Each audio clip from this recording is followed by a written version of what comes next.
How you doing, everybody? Dr. Dex Alvarez here, and I wanted to just answer a quick question today that I had from a patient the other day that was asking me, if it was worthwhile to have an MRI done, and they weren't really quite sure what an MRI was necessarily used for versus what an X-ray is used for. So to kind of clear that up a little bit, because this is something we take for granted all the time because we read them all day long, an MRI is best used to view soft tissue.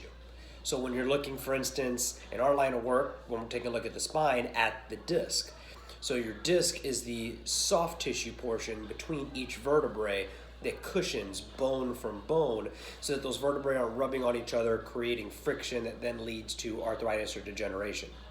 So when we use an MRI, we're looking a little bit deeper than necessarily an X-ray would look, because an X-ray only stops at hard tissue. So an X-ray is very good at visualizing bone. So taking a look at vertebrae or joint alignment, or if we're looking for degeneration of the actual joint or bone, that's when an X-ray is best used. So it's going to be looking at the hard tissue. Your MRI is more used for soft tissue injuries. So a lot of the times we'll start with an X-ray. It's usually a more cost-effective option. It's also a less amount of radiation that we have to put the patient through.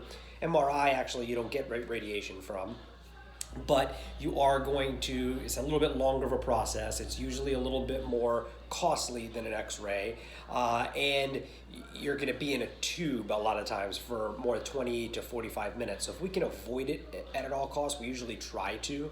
But if there are issues that we are not seeing in an X-ray, or if you're not getting the results that are necessarily need to be seen in a particular amount of time, then an MRI helps you look a little bit deeper into an issue. So you'd be able to look more for disc herniations or disc bulges or tears within a muscle or a tendon. So I hope that kind of helps clear things up. MRI more for soft tissue injuries. X-ray is more for hard tissue stuff. So, if you have any questions, these are always good questions to bring up to your doctor. If you're having any issues with care, make sure you bring those issues up so that we know, so we can look into them deeper. And if we need to order any advanced imaging, we can make that happen. So I hope that answers some questions. Hope you guys have a great rest of the day.